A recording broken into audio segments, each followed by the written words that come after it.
crazy thing. Whatever. Let's All go. right, I'm switched over, and we're live. So hi everybody watching on the Twitch. So don't say anything embarrassing now. No.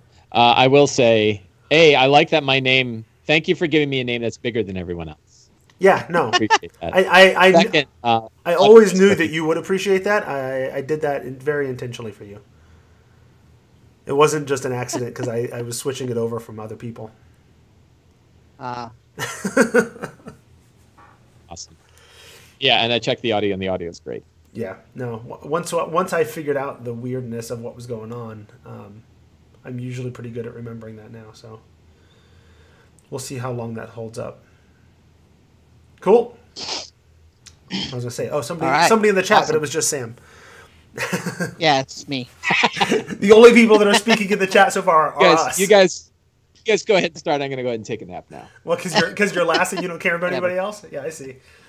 I'm sorry. What? Yeah, exactly. Huh. Hopefully my voice holds out. I've been fighting a cold for like 3 weeks. Oh no. Yeah. Coronavirus. I thought I was better, and then I went to the grocery store last weekend, and my nose started running again, and I got a sore throat, and I'm like, oh shoot, it's the coronavirus. It's got to be, right? I mean, that's all you hear about in the news. So. Runny nose, it must mean coronavirus. So here I am. Best behind the DM screen intro ever. I know. Yeah, should I actually start now? Sure. Yes. Are you recording? I'm about to hit record on the audio. Yeah. All right, now the audio is recording. All right, so it is March 2020. This is Behind the DM Screen. We are 3 DMs helping each other out, and that's your introduction. Mike, say hi. Yo. That wasn't hi. There we go. Sam, say hi. Hi. All right. Chat room, say hi. That'll take a little bit. So we are streaming the recording live on Twitch at twitch.tv/Tome Show, as we've been doing lately. So if you're interested in seeing these being recorded live with our passably acceptable visages live in front of you, then make sure to check that out. Speak for yourself. I mostly am, yeah. Then you can go and find us there, follow us. You can also follow us on Twitter at The Tome Show. I usually tweet about it when we're about to go live there, so you can check it all out at that spot. So, shall we get started? Yep. All right. Sure. I'm going to put 15 minutes on the clock. I am first because last time I was last and Mike was skipping. So we haven't heard from Mike in 2 months. That sounds suspicious. Yeah, but we had an upgrade though. We brought Lauren in. Yeah, no kidding. She was great to have. So anyway, I'm going to put 15 minutes on the clock, and I'm going to tell you about my game. And it's exciting because as of last week Friday, I have finished officially Waterdeep Dragon Heist. The end of the adventure. Nice. It is concluded. And last time Sam and I chatted, the question I had to deal with was, okay, they're going into the Castellanter Villa, and how am I going to run that? Because basically, since Dragon Heist isn't really much of a heist, right? It's more of an investigation, and then you end up in the vault. We ended up with a heist anyway, because I decided one of the keys to the vault was a soul coin that was being held by the Chain Devil in the Castellanter Villa. And so they were figuring out how to get into it, and I was worried about how to set that up and prepare for it and whatever. And ultimately, it turned out that I should have not worried about it and taken a lazy DM Mike Shea approach to the whole thing. And that's ended up being kind of what I did. I mapped out the one room where I knew there would be a major encounter, just so we could throw the minis on and do it, because my players like having the minis. So I had the Chain Devil sort of attic done and mapped out. But then after that, it was well, I have the book. I know what's in the rooms. Whenever and wherever they decide to do this thing, I'll just leave it up to them. and make it up as I go, right? And so they decided to use some connections. One of my characters is a tiefling bard, whose backstory is that her family actually immigrated from Dis. Like, they lived on the second layer of hell, and her family left and came to Waterdeep. And as part of her backstory, she has she chose to take an element that said that she has some sort of rival. Some deep-seated rival that's always out there besting her at things and whatever, named Xeres. And so the way that has played out is the first time I sort of introduced Xeres into the story, what I did was I replaced was it Willifort, which I think is the doppelganger sort of manservant. The butler. Yeah. Right. So I replaced him with Xeres. Xeres is working for the Castellanters instead. And it turns out, once I introduced him, she very quickly decided, no, he's not just a former rival. He is that, but he's also a former lover. And she actually tried to convince him to come to Waterdeep, and he didn't go because he wanted to stay in hell and rise up the ranks of the devils and all that.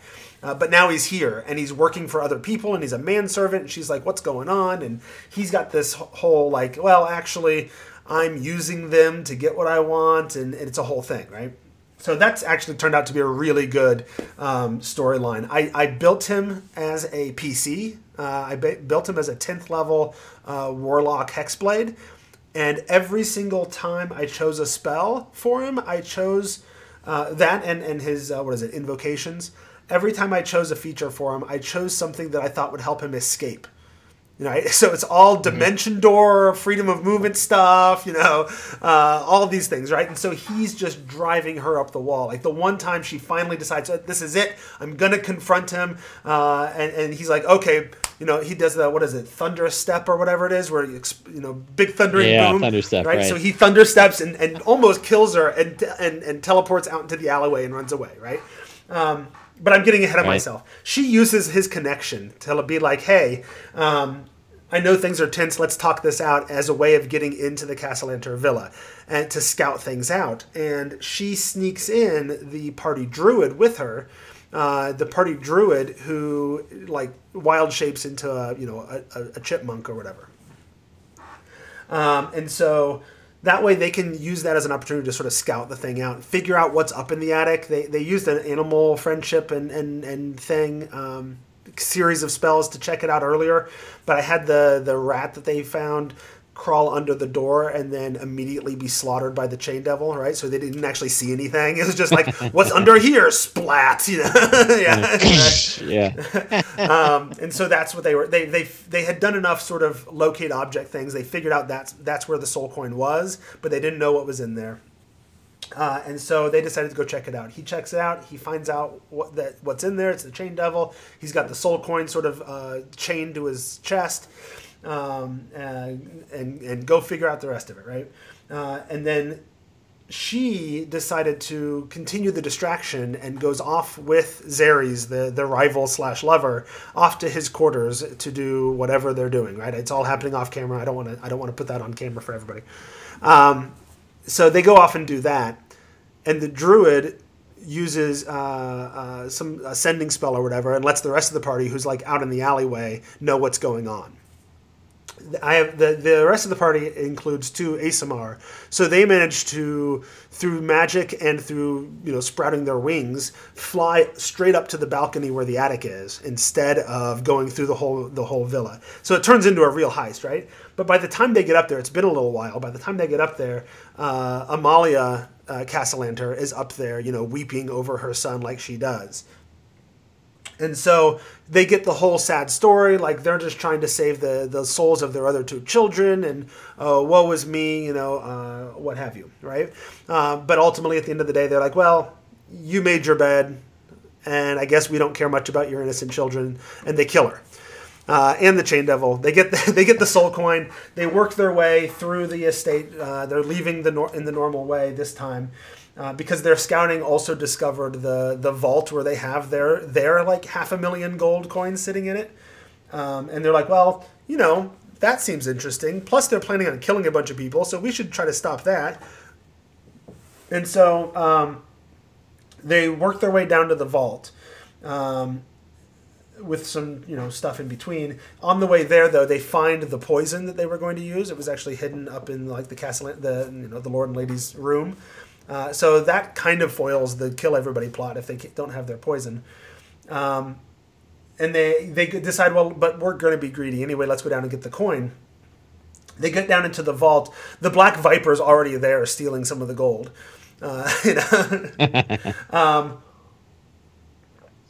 So they had their own set of 500,000 gold. The Castellanters do. That's separate from the 500,000 gold. Yeah, they do. Is that in the book? Oh wow! Right? Okay. So in mine, they had already given it away. They gave half to Asmodeus already, and we're working to get the other half. In the book, because the problem is like, boy. Go ahead. The book the book that? says like you have to go through the hidden vault just to get down to the lower chamber where they're doing the rituals anyway. I didn't. I mean that means it's really easy for the characters to end up with 500,000 gold. So well, yes and no, because I mean it's still like if you look at the logistics of getting that much coin out, it takes like 16 trips with a bag of holding. Yeah, really? Yeah. Even with a bag of holding, because of the weight, not the volume. If it was just volume, you can carry.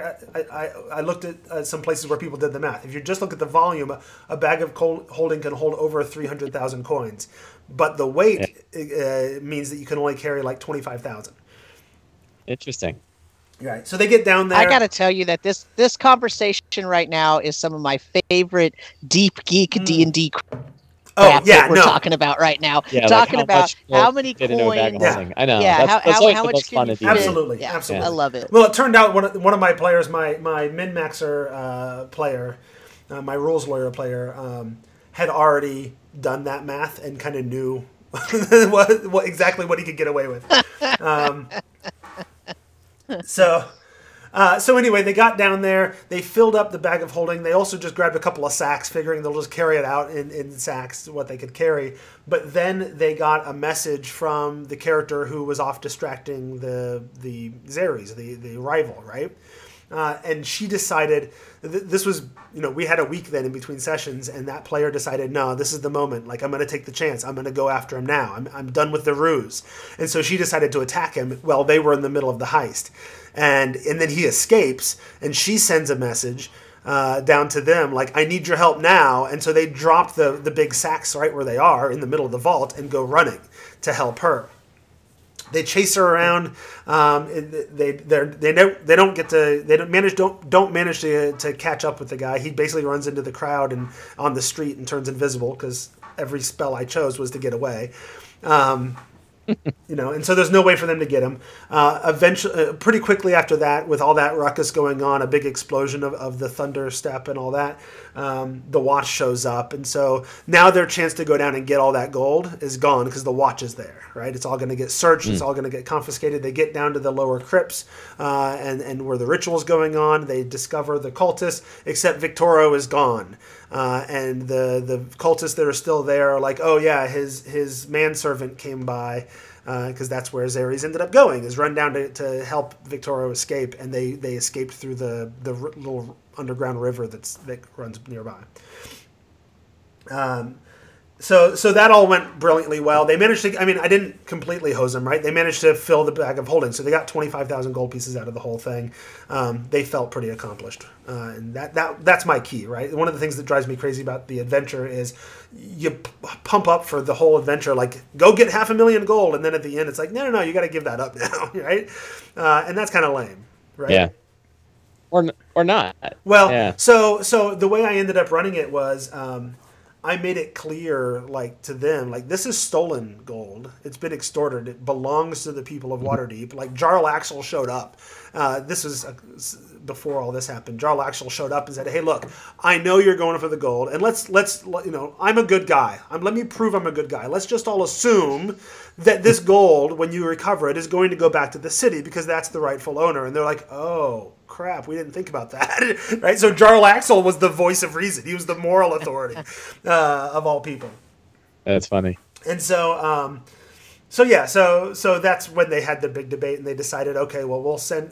Jarlaxle wanted them, like, he'll give him a 15% cut and a magic item if he lets him take the gold, and then he can give it to the city so he can raise his standing, and he's angling to become a masked lord, right? Mm-hmm. But he wants the leverage. So the stuff at the Castle Lantern Manor happens. They go to, they manage to now they got all the pieces. They go to the vault. They open the vault up. They go inside. They go through the stuff. They make the deal with the Black Viper, who owns the property, to cut her in on it. And she goes in, and there's like a mosaic or something on the wall that charms people. And if you're charmed by it, you have to protect it with all of your life, right? She was the only one charmed by it, so she ends up staying behind while they go through the rest of it, right? So they're like, I don't know, I guess just leave her, let her predict the art, So right. So they go through the rest of it. They manage to figure out the secret door and all that kind of stuff. They avoid a lot of the traps. They don't explore some of the hidden areas, but that's fine. They find the vault. They find the old dwarf down there who's actually the dragon, but they had already figured out that it was a dragon, and then it was like, oh, well, I guess he's in dwarf form, whatever. And he's holding the dragon staff, right? And they managed to convince him. The bard, who had run off with the whole Xeres thing, she ends up, they're trying to convince him, hey, the gold is illegitimate. Lord Neverember shouldn't have had it. He extorted it. It was illegal. And the book's like, well, and if they try to persuade him with that kind of logic, here's the DC of the check. And it's like a DC 17 persuasion check. She rolls and gets like a 27. So it's like, all right, well, convinced him, because that's what bards do. So That's awesome. So she convinces him. He's like, deal. I get to keep the staff. I get to keep the pile of gems, but I'll let you send people down and collect all the gold and do all that kind of stuff. And so they're like, great. And he's like, oh, by the way, close the door on your way out. The command word to close the door is whatever it is, right? He tells them. They go. Right. They go back out. The druid is wild shaped into a spider, so he just lets spider silk down, and they climb straight down instead of going through the whole thing again with the bridges and all that. And as they come down and they're about ready to head for the door, Castellanter and Xeres and a bunch of devils and cultists suddenly leap out from behind the pillars to say, "Ha! We've been following you, and we're here to take all the money." Are you timing me too? Or is that your phone? Sorry, no, okay. Different timer. Okay.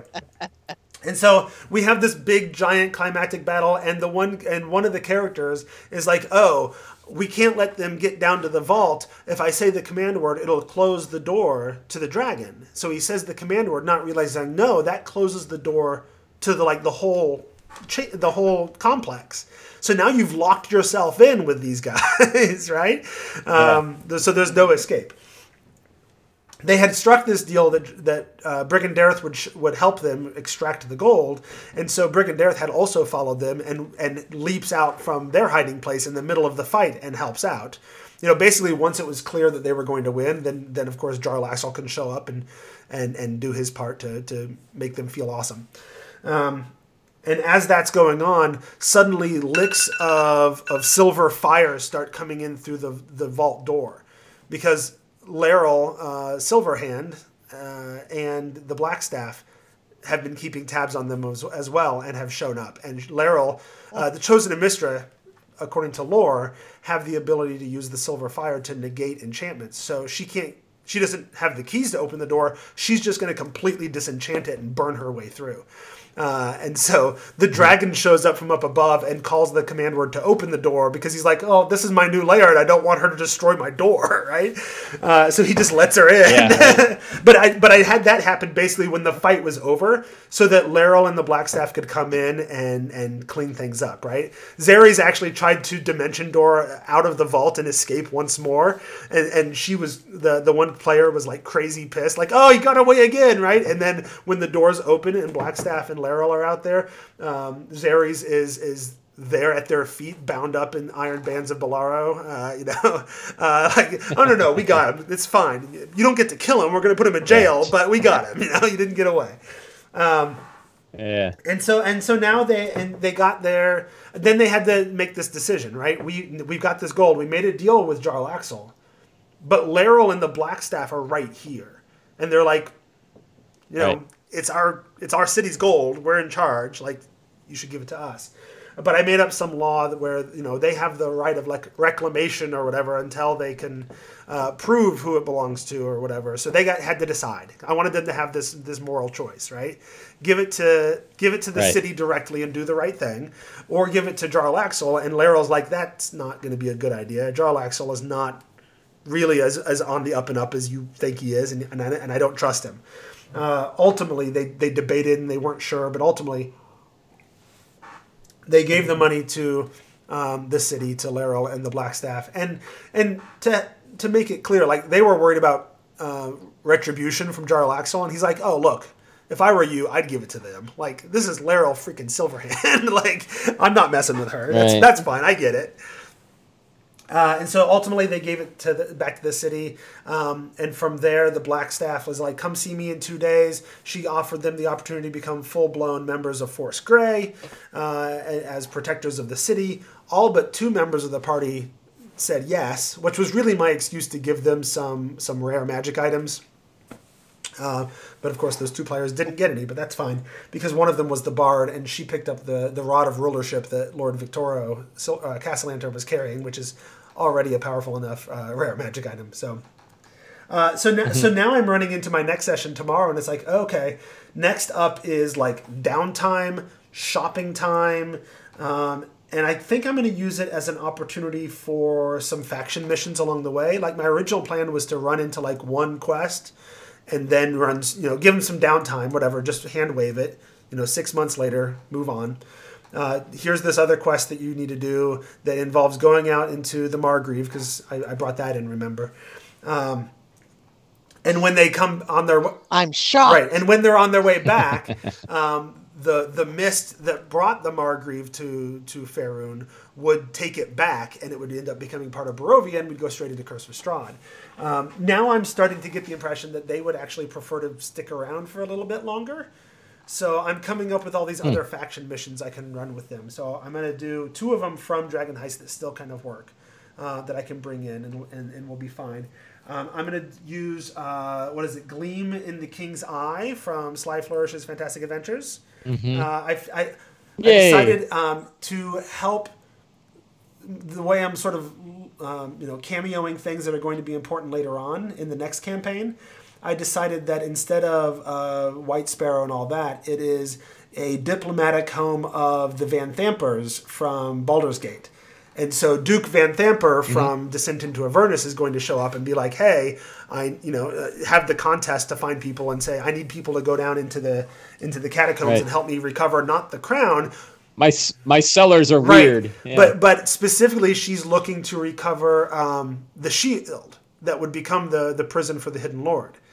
Because I plan later, after Curse of Strahd, that they will actually use the shield to trap one of the Dark Powers, or one of the champions of the Dark Powers, which will be the Pit Fiend that's trapped in there, right? It'll all tie together.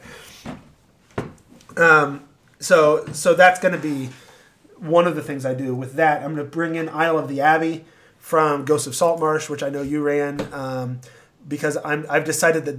Oh. Dude. Yeah? It's the worst adventure in that book. Yes. It's terrible. Well, then maybe I won't. My original plan... It's just undead on an island. It's a terrible... Well, the undead on the island is actually the interesting part.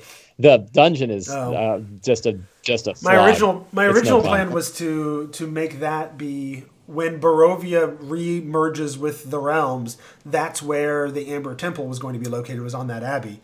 And I was going to have some clues to that here, but... You can if you take the Amber Temple and put it on the island, that's fine. The problem is the map of the abbey itself is it's just a terrible design. Well, I'll rethink that then. Like, physically, it's a bad design. And then finally, the last faction mission is going to be going into the Margrave to figure out what's going on with all the really aggressive wolves that keep attacking people. And then I'll run an adventure called Challenge of the Fang from Tales of the Old Margrave, which is basically like a dark fairy tale D&D remake of Little Red Riding Hood, right? Where you have to go through these challenges. Yeah, Little Red Robin Hood. You have to go through these challenges to find the old crone's hut, which is actually in the boughs of a treant who's stomping around through the forest.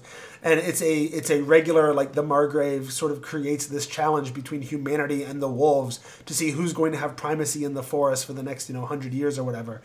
And so it's always a young woman in a red cloak who represents humanity, and then there's the wolf who would be king, who has the ability to just swallow people whole and has done so with the old crone, and depending on when they get there, possibly Red Riding Hood, who has a different name.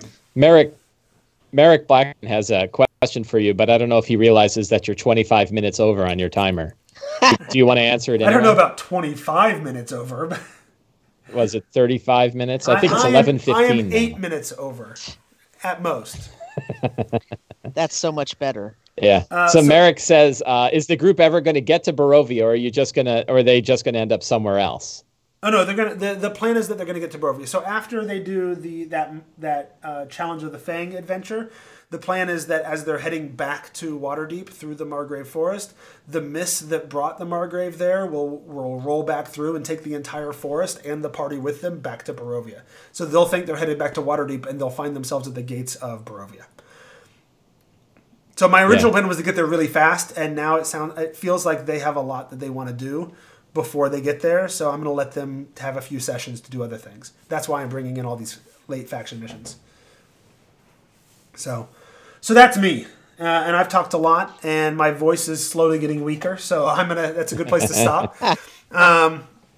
So before we move on to the next, I want to remind people that if you want to support the show, you can do so by going to thetomeshow.com and clicking on the links to Amazon or DM's Guild, and then you get the exact same shopping experience at those two stores as you normally get, but we get a small percentage of the cut. So that's a good place to go. If you are watching us on the Twitch stream, is that DM bundle still going on, Mike? Yeah. So there is a DM's bundle on DM's Guild, including a bunch of stuff from Mr. Mike Shea right here. And if you get every book I've published since the original Lazy Dungeon Master, except for Grendelroot, is in one package. Nice. For $20. Plus a bunch of other stuff as well from other people. So right. I don't know. Okay. Your stuff is the important stuff. So the point being... Yeah, why would I pay attention to that? Point being, if people want to go there and get this great deal with all this fantastic Sly Flourish stuff, they should totally do that and get there through the link at thetomeshow.com. Then we get a small cut. Mike over here gets a cut. And you get a great deal with fantastic stuff. So there we are. Amazon and DM's Guild from thetomeshow.com, and it helps us out. Sam, I'm going to stop talking because for once I went like a mic length of time on my part. Oh, so what is that? We're gonna let Sam go now. Mike, it was amazing, Mike. When it was Jeff and I and Lauren, we were all on time. We didn't go over not 30 seconds. Yeah, I haven't even started. It was beautiful. I haven't even started. We're 50% over. All right. Sam, anyway. Okay, so, wow. Okay, I think last time I described the end of the Grindelroot campaign that I was playing, right? But I didn't really talk about D&D brief very much. So I'm going to sort of split it this time. I just want to give a quick on D&D brief. The party rescued the cleric's mom from the nasty old spellcaster necromancer person. They don't really know what he is. Is this spoilery for people who haven't has this episode come out yet? This particular episode has come out, but in a minute I'm going to say something spoilery. Okay, so people should be warned. But not too much. Say that again. I don't mind if you do it. I just want people to be warned that you're going to spoil stuff from D&D. Yeah. So not super duper spoil. No huge details about the spoilation, but I'm really excited about something that's going to happen. So I'm going to tell people that something's going to happen. So and I've already talked about it on Twitter anyway. So so the party, they rescue the mom of the cleric, and they get her out in a really ingenious way. And they aren't sure what the deal is with this old necromancer guy. They don't know what he is. They don't know if he's trying to become a lich. They don't know if he's working for some demon, or they don't really know exactly what's going on. All they know is that when they were fighting him, he seemed to some life force from one of the PCs, and it had to be a specific PC. It became obvious, and so they're really kind of puzzled, and they're not really sure what's going on. But anyway, they escape that situation. So that's all been posted already. So there is one episode of D&D Brief in the can that has not been released on podcast form yet. And here's what happens in that episode. Just very briefly, not much spoilers. They go back to the Haka village on the island, and when they get there, they're exploring around, they're trying to figure some things out, and they're talking, and they get an ensemble. They see that there's this other ship around, and there's an ensemble of sailors that come up in a boat, and they are blue goblins, and they challenge someone to a duel. And the party thinks they're challenging the captain of the ship, who is the cleric player. But they're not challenging the captain of the ship. They're actually challenging the Lutrinian, the Otterfolk, because the Lutrinian's sword that they have is an artifact that indicates royalty. And so they're trying to figure out what's happening, and they discover that the person or the thing that's actually challenging them is a well-known pirate whose name is Sharkface. And so what's going to happen? Of course it is, because that's what happens. So what's going to happen in the next episode is that there's going to be a duel, and I'm using some modified dueling rules, and so I'm hoping it's going to be extremely interesting, and I really am going to have a lot to say about it after it happens, but it hasn't happened yet. So just if you're interested at all in D&D Brief, stay tuned for the next episode, because there's going to be hopefully something really, really cool that happens, and I hope it is really dynamic and fun, and it might fall flat on its face, and that happens as well, but whatever. But I'm super excited about it as a DM, because I'm doing something that I haven't done in a really, really long time, and that is have two individuals duel in a game, and I'm working in enough around what's happening that I think everyone's going to have things to do. It's not like one player is going to be doing all the activity and everybody else is just going to be sitting there. So I think the players are trying to sneak in some cheating things, and that's okay. I want that to happen, because I think they want their person to win the duel, but we'll see what happens. So I think that's going to be really There's cool. a really important question. So that's from yes. Merrick in the chat. He wants to know, does Sharkface wear a mask in the shape of a shark? No, Sharkface is a shark who is basically a were shark, is the kind of the closest. He's not really a were shark, but he basically can take on a kind of hybrid form so that he can seem sort of more like a humanoid bipedal shape. Okay. But he has a full-on shark head and face, and he can hit with his fins, and he can wield a rapier. It's the DC Comics character King Shark. He's a villain. Sure. Sure. He's actually an NPC in the campaign that has existed in the campaign for a while. They just haven't known it. They didn't know who this person was, so it's going to be a little bit interesting.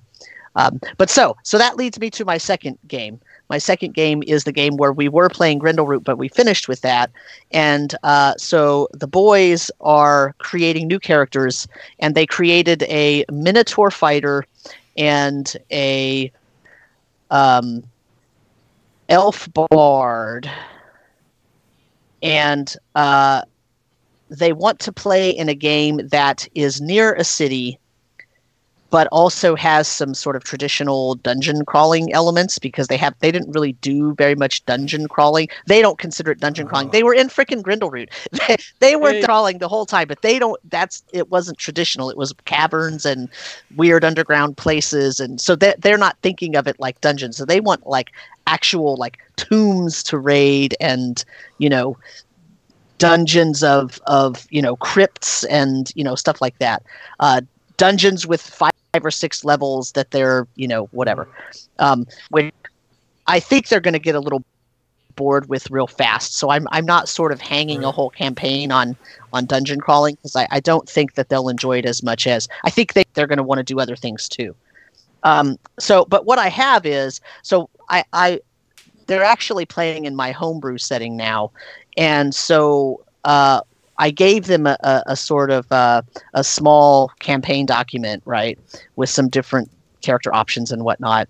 And one of the things that they were interested in was in the setting. There are these rumors about these places of power in the earth, and there's power emanating, and sometimes it's dangerous and sometimes it can be useful. And the rumor is that the reason that there's power emanating from the ground or from wherever places on the earth is that during the last several, there were 2 or 3 wars with demon incursions in the history of the world, is 1,000 years ago. Is this the same world that D&D Brief is on? Yeah, same world, okay. But not it's so. So I can't tell you something because if my players are watching that are playing D&D Brief, it'll ruin something they find out later. Okay. So I can't. So yes, it's the same world, but it's a slightly different time frame. Okay. Okay. So it's right before the sinking. Okay. Okay. And one of the things that the players liked was the rumor about these places of power in the earth is that there are shards of the weapons that were used to defeat the demon lords when there was a demon war, and those shards of those broken weapons got sunk deep into the earth, and that's what's emanating the power. And so the question is the power emanating because those things are working their way back up to the surface, or is the rumor just completely false, or can they go and find those shards and will it give them power or will it hurt them? So that's what they're kind of exploring. And as you can tell, I'm just at the very beginnings of the sort of laying out what I'm doing here, because I don't really know how much they're going to want to crawl under the earth and go in dungeons. Did that. So it might be that they really liked it, doing it in Grindleroot, and so they really kind of want more of that, but they want access to a city above ground too. Or it could be that they don't realize, that they're not really sure still, so they don't really know what to ask for. You know what I mean? So are you building the dungeon then for them and see how it goes, or what's the plan? Well, so the plan for the first session is going to be this Sunday. I mean, we had a session 0 where they. Right. That's how I know all this about what they think they would want, is because they could. I actually had them make 2 characters, and so basically what they're going to do is they're going to pick at the beginning of each session which main character they want to be, and the other 2 will kind of be there to help and buffer them. But that way they've got like a 4 character party. It's easier to kind of deal with that way.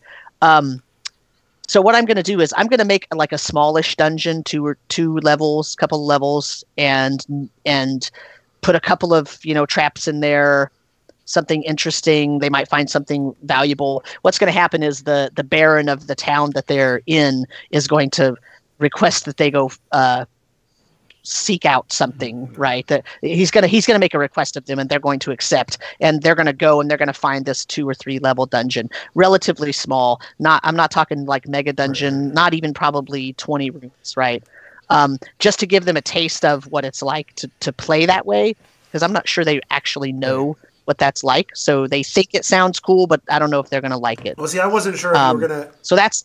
I wasn't sure if you were gonna like convert like parts of Dungeon of the Mad Mage, because that works well for that, right? You could just do something that their task requires you to go down to like level 2 and then get out and you're done. And then if you want to do more, they can do more. But I know you like to make your own stuff too, so. Yeah, I mean, it's huge though. That's the problem. So I'm probably going to just cobble something together. I have an idea of a couple things I can cobble together, and just to give them sort of a very simple, like, I also don't want to hit them with, and here's these factions, and here's, because the first couple of levels of Dungeon of the Mad Mage are all about what's going on with all the 2 or 3 Right. factions in there, and they're defending their territory and all That's that. true. And I don't want to throw that at them at this point. I just want them to be able to go dungeon crawl, find a bunch of loot, find something interesting, or maybe a note or a journal or a spell book or something that indicates want to go next. Then what would be really good for this, it sounds like, and your timing sucks, but Tolis is built for this, right? And they're in the middle of a Kickstarter right now to convert Tolis to 5th edition.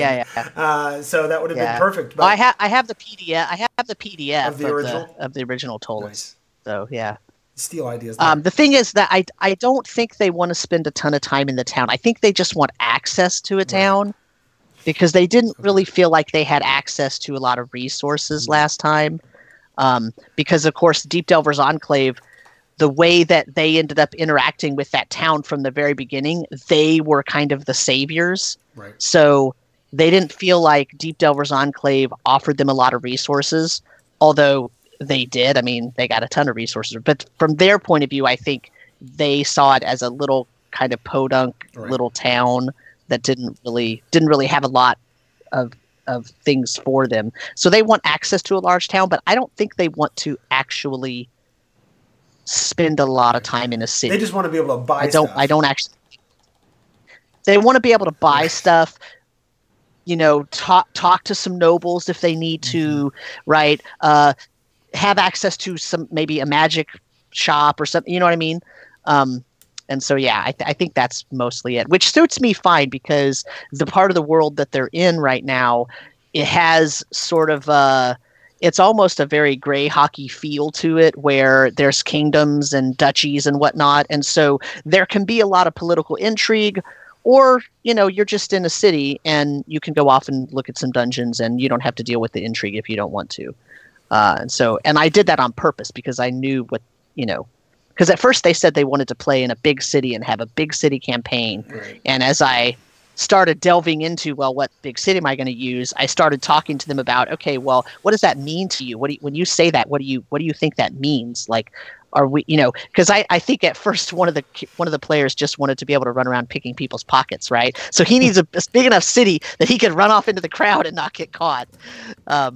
And that's basically what it ended up being. Like they want, it's sort of, I think they really need a traditional kind of, there's a little bit of overland wilderness, there's a little bit of dungeon, there's a little bit of city stuff, because they really haven't experienced all that much.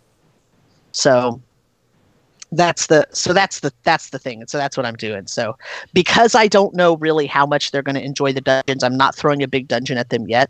But I mean, I have, of course, a ton of things running through my head, but really it's going to depend on what they do in the first session. So, but I mean, I welcome all suggestions. So if you have something that you're other than Tolis, right?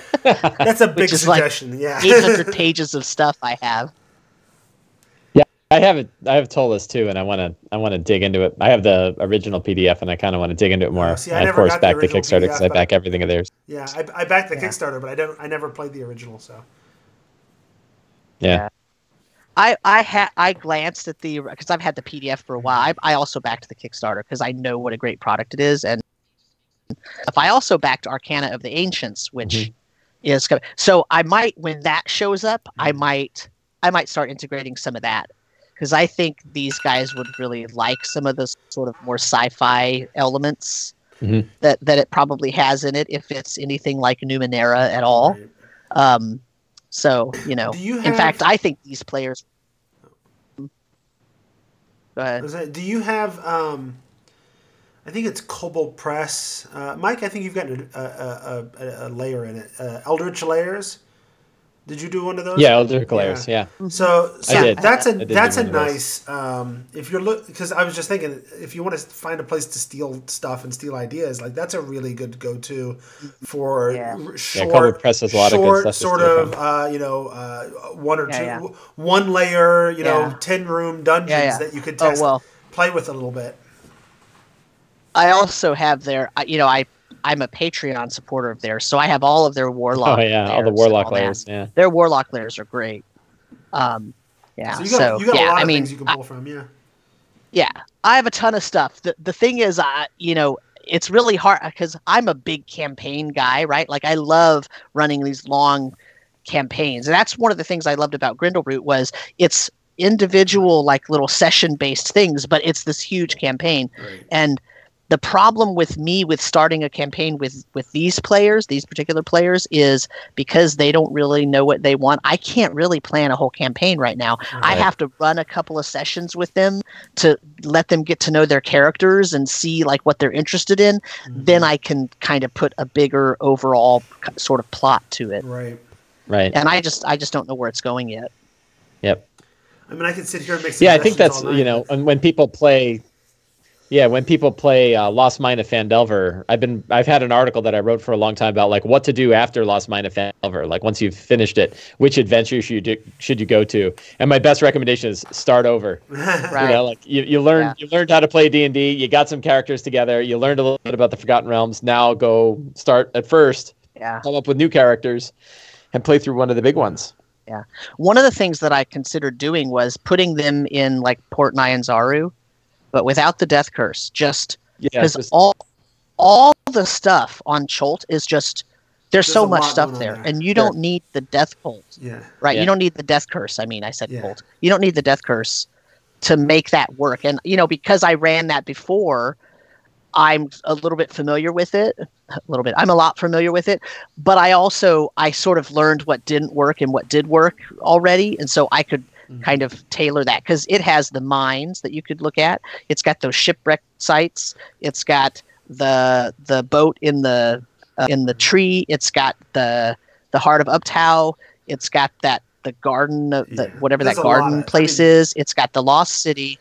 Yeah, there's a ton of different things. There's so much going on there. So I consider doing that. It might be what I end up doing. It's like transporting that sort of framework right into the area of the world they're in. Right. But we'll see. We'll see what happens. It kind of depends on how they end up playing their characters. The interesting thing is the one player he decided to play a bard, and he basically looked at me sort of questioningly for a minute because he was going to play a bard, and then his brother was trying to convince him not to. And I said, you should play the character that you want to play. Play the thing that you think is going to be interesting. And he said, yeah, but I don't really speak very well. Like I can't have a speech. I don't have a speech. I can't come up with, I'm not that smart or quick. Like I can't say the speech. And I said to him, well, number one, that's why you have skills. And that's why we have these dice, right? Your character does. Yeah, your character has that. You don't have to have it. All you have to have is an idea of what you're going to try to convince people of, or what you're trying to persuade someone to do, or what you're, and then you tell me, and then we work it out. Right. And I'll say things like, how are you going to do it? You're like, how do you think, are you going to try to play music while you're doing it? Are you going to try to be intimidating in your persuasion? Or are you going to try to, kind of grease the wheels and like bribe them? Or are you, and he got really excited that I was going to let him play this character that's supposed to have a lot of charisma, and he feels like he has no charisma.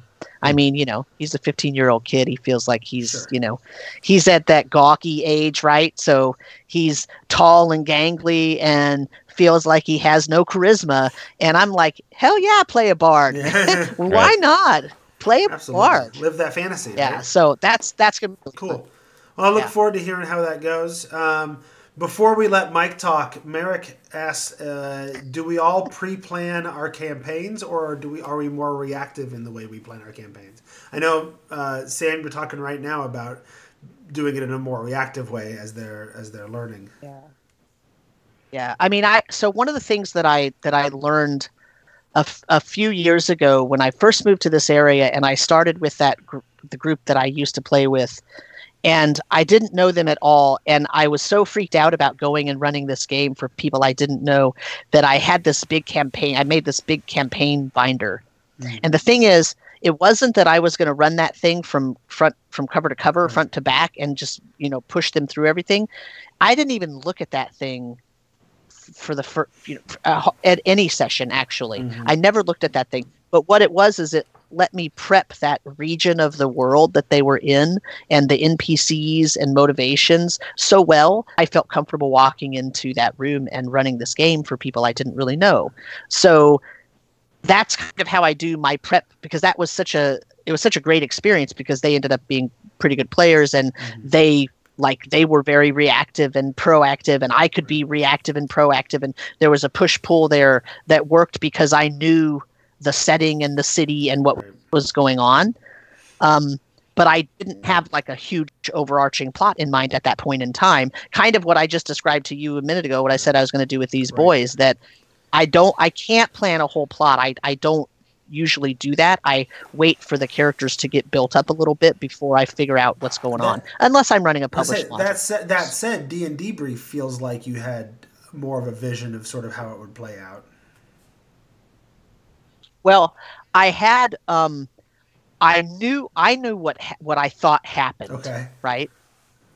And I had talked to the players a lot before we even had like the first episode about what kind of game they wanted and what they thought they were going to do and how they thought their characters, what their backstories were going to be like, and how, and all that stuff. So I could sort of form something. But the reason I did that was more because I was trying to get an idea of how long the campaign was going to be for the purposes of the show. Right. Because, like, James Intercaso, Don't Split the Podcast Network, asked me, well, are you going to run a 5-year campaign, or is it going to be like 1-year things or 6-month things, or how are you thinking about this right now? And so I wanted to have some answers, and so that's where that came from. But really, that the D&D, it's interesting you say that, because a lot of that is just player driven. I built that campaign based on what the players said they wanted and what they were interested in, based on the 10-page setting document I gave them. So, nice. Yeah. Mike, what about you? Do you pre-plan sort of where your campaign is going, or are you? I mean, I play the hardcover, so I kind of know the general direction they're going to go. Yeah. Right. So my next one won't be. I'm going to be running 2 Eberron campaigns, but I think I'm just kind of picking North Stars. Like I know what the seed of the campaign is going to be, and I try, just so I don't go nutty. I will probably outline like the 10 to 12 major locations the characters will visit, and kind of build it from there. That's my intent. So I would say pretty light, and light and with a loose grip. Well, and mine tends to be similar. Like, I come up with sort of where I feel the theme of the story is going to be, right? What I like, the North Star sort of things that you talked about. Like I got, and then I develop sort of the major story beats. Like I kind of have an idea of how this plays out, and usually the thing that I probably plan the most is the end. For whatever reason, when I run a campaign, like I always have a vision of like the final scene of the campaign. I have no idea how we're going to get there, but but that helps me then find interesting things that are player driven in terms of how we get there, and it usually works out pretty well. Sometimes the players throw me for a complete loop, and the campaign completely changes, and I come up with a new ending to aim for. Right, so it's still fairly reactive, but I've always got that sort of end vision in my head. Like I know how the current campaign is going to end, in terms of them recapturing all of the dark powers back into their amber coffins and sending Barovia back to Ravenloft is sort of how that campaign ends, right? That's of the vision in my head. Now, how do I get there?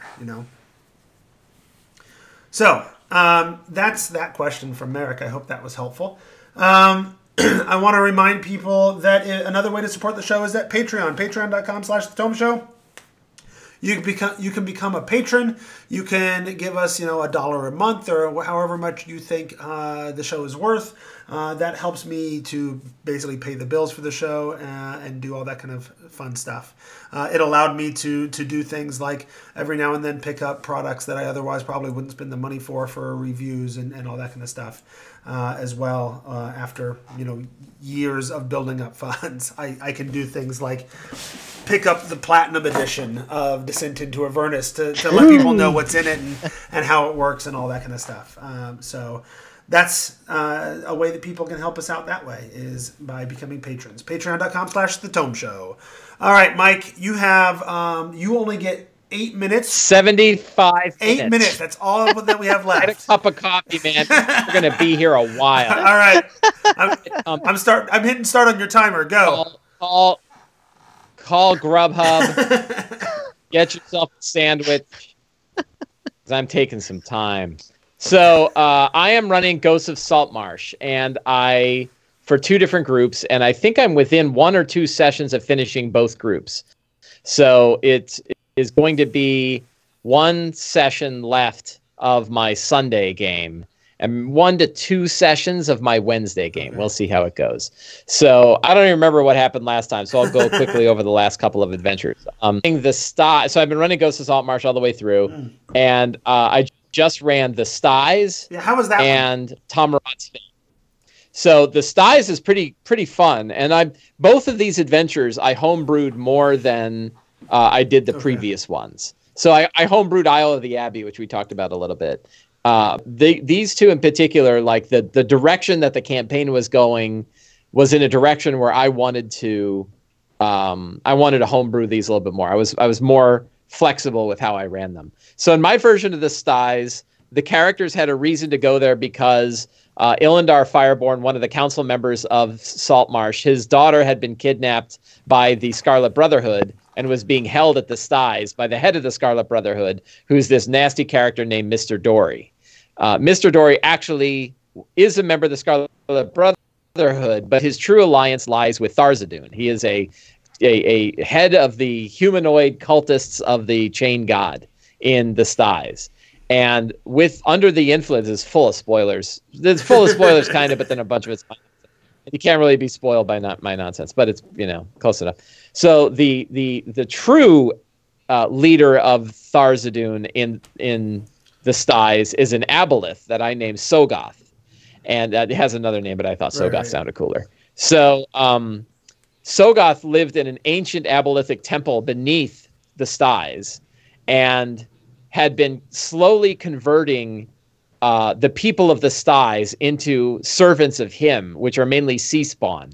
And I came up with this sort of ecology that a humanoid would slowly be turned into a sea spawn. And then if they were of sort of strong merit, they could become a deep scion.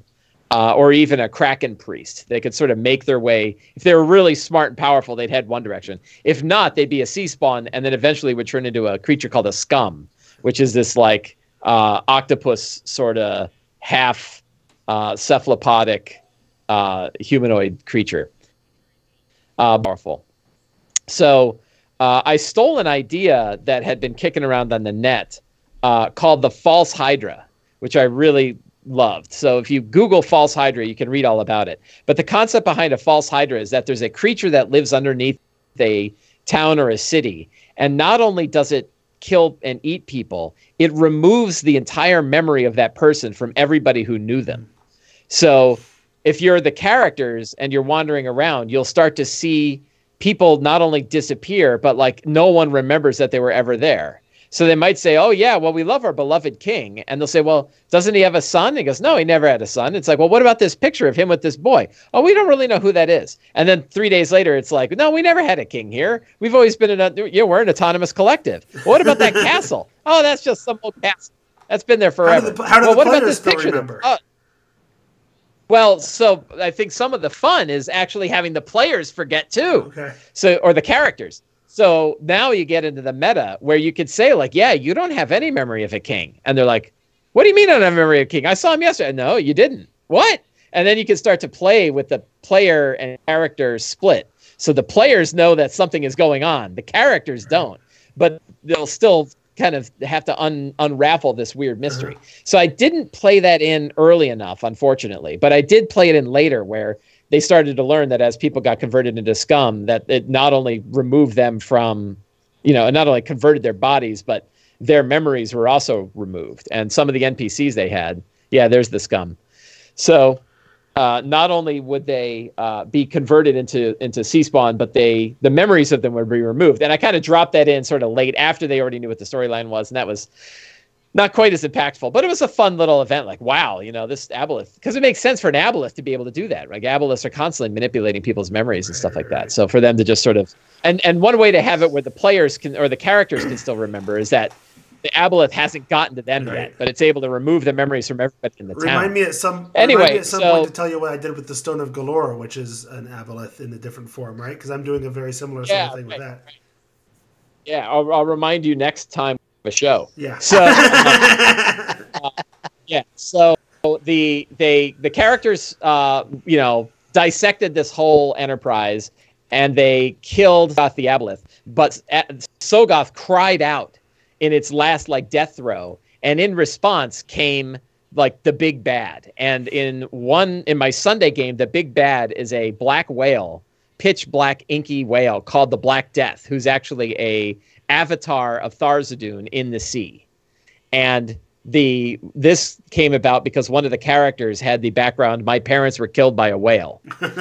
And we turned that into, I said, wouldn't it be cool if it was like a Thar-Zadun warlock whale that could cast a huge Evard's black tentacles, right? And so, periodically this evil black whale would show up. It showed up when we did Salvage Operation, and then it came to the town and it destroyed the styes. It destroyed the whole city, killed everybody inside. Only the people that managed to escape from it managed to get away. In my other game, one of my players early on, the ship got hit by a mage who cast acid arrow, and it burned a big hole in the side of the ship, and they had to patch it up. And when they went to shore, they said the people who were repairing it like, what the hell hit your ship? And one of the players said acid kraken. And so I wrote that down. And then in Salvage Operation, sure enough, they get hit by an acid kraken. Right. And they're like, oh my God, the acid kraken's real. And so now the acid kraken became the avatar of Thar-Zadun, because there is a juvenile kraken that's in the styes. And I said, we're going to make that sort of this Thar-Zadun avatar creature in the sea. And in this case, it was the acid kraken. So in the Wednesday game, they fought Sogoth. Sogoth died. Sogoth made the call, and the acid kraken showed up and just rained acid all over the city, killed everybody inside, and destroyed it. And it was really terrible. And they fled. And then they did a bunch of stuff in Saltmarsh, including a bunch of politics and getting rid of the Scarlet Brotherhood. And that was really interesting and fun. And the one lesson that I will share from that game was the politics can get really overwhelming when you have 3 members of the council are under the sway of the Scarlet Brotherhood, and the characters have figured out who, but they have to confront them. And we're like, do we really want this game to just turn into courtroom drama and an episode of C-SPAN? Right. And I remember my wife was like, man, I'm not looking forward to next week's C-SPAN episode of D&D. And I was like, okay, we're going to have another way. And the other way was that the head of the Scarlet Brotherhood, who they knew, said he's going to leave town. And it became the characters hunting him down while he's trying to escape. And all of the other sort of Scarlet Brotherhood agents were trying to get him out of town. So and he ended up dead in a sewer, and there was no C-SPAN episode, and it was really great, and people liked it. So now we're running Tomarot's Fate, and that one I'm completely reskinning. And the basic idea of Tomarot's Fate is that the characters have to get to an island called the Isle of the Monolith. And on this isle is a huge 50-foot high Thar-Zadun monument that's been there for a million years. And it turns out the monument is actually an anchor to a chain that's connected to Thar-Zadun's realm through a rift in a city that's sitting underneath the island, an old abolithic city called the Endless Nadir, which is actually in the book. And the chain goes through this rift, and on the other side, it's connected to another monolith, but that one's in the realm of Thar-Zadun. So if you want to break both anchors, and this is the only way to disconnect the worlds and close the rift, you have to not only destroy the monolith on the high up in the world, you have to go down through the rift into this realm and destroy it down there too. And so both groups crossed the sea. They got into a huge fight with the Tomarot itself, which is a huge pirate ship full of stuff. So last night I ran a game, and we had the characters were on their ship, which is known as the Acid Kraken, of course. And they got attacked by the Tomarot, which had 30 pirate zombies, 8 pirate swashbucklers, zombie swashbucklers, two zombie assassins. Or these are the drowned assassins, and the Sea Prince Sergal, who's the last of the Sea Princes, and the one that's an undead guy. So that was 30 creatures on that side. 30 creatures on that side. 40 creatures on that side. And then the Acid Kraken showed up. So they had to fight. Like, I looked at it in D&D Beyond, and it was like 3 times the experience budget that I should be using for an encounter. And it lasted like 2 hours. It was a huge fight, but it was just awesome. Like, you throw that many bad guys, and like they're hitting gust of wind, and like 5 zombies go flying off into the sea. You know, so you can do these like really huge scale battles where all the things that the players want to do, yeah, like that happens. Like, zombies never make their saving throw. So, you know, when you throw a shatter on them, they will explode, you know? And yeah, that ended up being a really good time. Big, powerful battle. And now they went to the island. They found a crazy old man on the island who turned out to be being slowly converted by his close presence to the realm of Tharizdun into a seer. So I'm using the star spawn. So if you go to the I think it's Mordenkainen's has the star spawn in it, and I'm reskinning all the star spawn into like these Tharizdun creatures, and it was a badass. So they fought the seer, and the seer nearly killed them 1-on-1.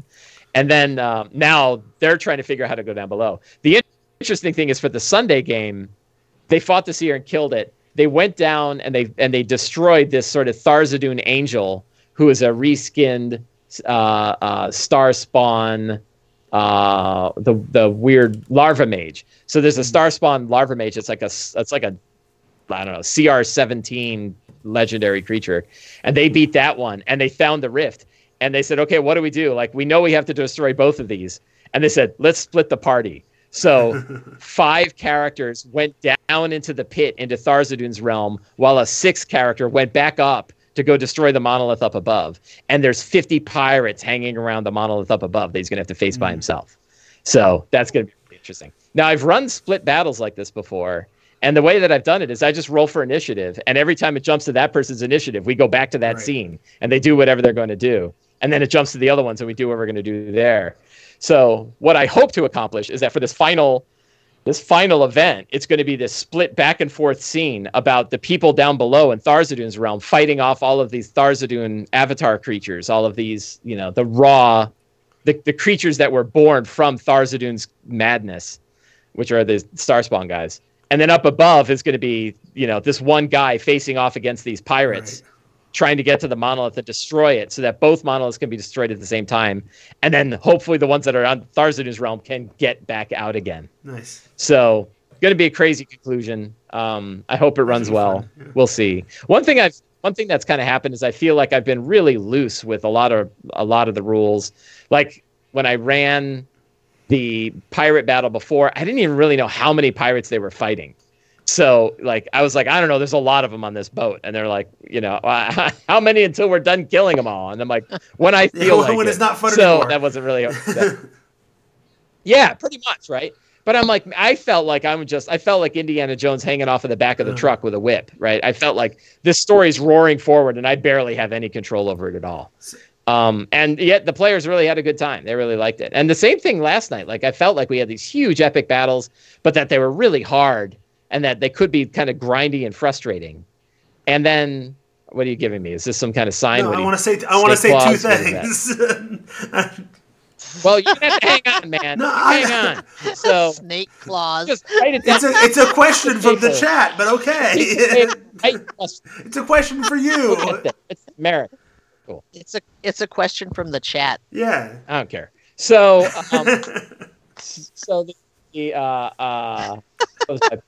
yeah, so I've ran these, and I'm like, man, I don't know if that game went any good. And then I asked my wife, and I was like, on a scale of 1 to 10, how good is the game? She's like, I was like an 8.5 or a 9. I really liked it. And then I asked 2 of my other players, like, oh yeah, good solid 8. It was a lot of fun. So I'm like, oh, all right. You know, I thought it wasn't great, but they really enjoyed it. So yeah. Anyway, that's where my game is. So what's the question? So 2 things. One, for our listeners' benefit, Tharizdun is Tharizdun for anybody else. Whatever. just so people aren't confused. Care not. Tyrannical. I have no problem with your pronunciation. You do you, man. Know in my world, it's not. You do you. I'm cool with it. I just don't want people to be sending me hate mail. I'm so glad I didn't interrupt my train of thought so you could bring that. No, but the thing I wanted to ask was, and see, Merrick's even correcting you in the chat. Merrick pointed out that you switched the Tamarot's Fate and the Styes stories, and I was curious why you did that. Yes. So I did that because I put both options in front of the characters, and they chose to go to the Styes first. Okay. So I said, like, they knew they had this story of, like, do you want to rescue Ilandar's daughter? And you know that the Styes is like the nest of the Brotherhood, and it's a terrible place, and it needs to be handled. Or and you have to go out and close the rift in the Endless Nadir. Did both parties did groups, that? Okay. So, yeah, both ended up saying, like, let's go to the Styes first, take care of that mess, and then we'll go out into the Endless Nadir once we know that Saltmarsh is going to be protected and that Ilandar's daughter is back. Because, like, we don't know if we're ever coming back, and it would suck if we can't help solve that problem. Okay. Merrick also wants to know if you ever get confused running the same adventure for two groups. Yes. Oh, yes, I do. Mostly in this one, and the reason why this one I got really confused is that in my Sunday game, so you had all this, like, politics of the Scarlet Brotherhood, secret members, and, like, a bunch of people in the town that are members of the Scarlet Brotherhood, and they're trying to slowly get control of the council, and they're blackmailing and assassinating people to try to rule. Basically, they want to rule over Saltmarsh, and they don't care. They don't want to be on the council. They just want to know they own the people that are on the council. And in my Sunday game, they released a vampire that was underneath Saltmarsh named Zolek. And Zolek is in the book. And Zolek, there was kind of a shady alliance with the players in my Sunday group. But for him to say, hey, let me tell you, you rescued me. I was trapped down there and it sucked. And now I'm out and I'm a lot better. And I'm not going to kill anybody in town. I'll probably just kill people that are traveling. But hey, because you're cool and you did that, why don't I help you with this Scarlet Brotherhood problem? And he just started charming people and asking, hey, you remember the Scarlet Brotherhood? They're like, yep, I am. And so every time the party would come back, he's like, hey, I found out 3 more rings of people inside Scarlet Brotherhood, and then they're like, wow, this guy's great. And they felt like, yeah, you remember that the woman that you met at the bar and she was really nice? Yeah, she was actually a member of the Scarlet Brotherhood. And they're like, oh, I hated her. Oh, she's so mad. Right. And so their problem is now the vampire owns the council. Right. Like, through all these other influences, now the vampire's got 3/5 of the council on his side. And, including, like, his thrall, he has, like, his thrall and, like, 2 people that he's been, working with. So, yeah, it's so easy to lose track of, like, I can't even remember. I'm like, in my Sunday game, is this guy dead? Or where is he? Like, one of the council members, Gellin Primewater. I'm like, I think he died, but I can't remember, And so, yes. You got to keep really good notes. It is easy to lose track. This one more than others. And I would say that Storm King's Thunder was pretty easy to lose track of, too, because it was so big that the directions the characters took was very different. So, yeah. But also great fun. I really love playing the same adventure for multiple people. It does ease up my prep a bit. But the way I run my games, which is very similar to how you talked about running the Castellanter place, is like, set up the situation, decide what it looks like in there, and then let the characters deal with it, and then see how they deal with it. And that idea of, like, playing D&D to watch what happens works really well when you're playing the same adventure multiple times. So, yeah. Nice. Last question. Is that a Displacer Beast hoodie you're wearing there? My Displacer Beast is probably asleep. No, your hoodie. Is that a Displacer Beast hoodie? Oh, this is my PAX. This is my PAX hoodie that I got at PAX. Nice. There's no Displacer Beast. Okay, I thought they looked like Displacer Beast tentacles coming down, but... No, it's a pretty badass hoodie, though. That's cool. Yeah, right on. All right. Unless you've got anything else, I'm not going to tell you to stop talking. Well, I will eventually, but... I'm done. Okay. Yeah, that's all I need to say. Eberron. So I'm running Eberron next, and that's going to be crazy. We'll have to talk. Yeah, I look forward to talking about Eberron. You've been doing hardcover pre-planned adventures for a long time since we've been talking. So I know, right? I did Shadow of the Demon Lord for 11 weeks, so that was the last time I did, like, a homebrew campaign. But yeah, it's going to be interesting. Yeah, I look forward to talking about that. I'm next excited. month? Will you be ready to talk about that? Yep. Nice. So, Mike, I want to tell you that I love it when Jeff makes fun of you for pronouncing it Tharzadoon, because when I was I actually play in a game as well once a month, and in that game, my character, we were talking about something, and the undersea creature that has tentacles and attacks ships, I pronounce that Kraken, and you all pronounce it Kraken. Mm-hmm. I pronounce it Kraken because there's no C, so there's no C before the second K. It's not an authority, but how does D&D Beyond? I don't know, but here's what's important. funny is in that game I said something about a Kraken, and they said the other characters started saying, I think it's Kraken. And I said, no, it's Kraken. And so we had this whole exchange in character about how to pronounce a particular word. And I think it's hilarious that Jeff always makes fun of you for saying Tharzadoon. I'm not making fun of him. Right. I just don't want hate mail. I will forever pronounce it Kraken. I will not Yeah, change. that's why I will not make fun of you for being wrong about how you're pronouncing Kraken. That's right. Chimera, Merrick. It's pronounced Chimera. Yeah, let's check D&D Beyond on that too. Although I grew up pronouncing that one wrong, and then I saw it in a movie or something, and I'm like, oh. Yeah, I was doing Chimera. Yeah. So. Yeah, it's Chimera. Anyway, according we to have gone on and on about this for entirely too long. I really didn't intend it to be a whole thing, so. We're going to go ahead and call this the end of the episode. Sam gets to have all kinds of fun editing this at some point. Usually behind the damn screen is easy, but now we have all this chat room stuff that isn't relevant to anybody else. That's still worth answering the question. That's why we fun repeat the question, so it's still understandable. No, the question part is fine. Absolutely. So in any case, thanks for joining us in the chat room on the Twitch. Remember, if anybody of you out there listening want to join us, we will announce these on Twitter at the Tome Show. We'll announce it on Twitter. And then usually we'll all retweet it and all that kind of stuff. And then we get together once a month. We record one of these, and then eventually it gets edited and released. And Sam's working on shortening the lead time on that. We're putting together plans so things come out a little faster too. Plus, a little bit after we record it live on Twitch. Usually by the next day, I have it up on YouTube as well, so you can follow and subscribe to the Tome Show's YouTube channel and catch all of it there as well. So that's it. We're done. Say goodbye, guys. Goodbye, guys. Bye. That's how we end the show, right? Yeah. Yep.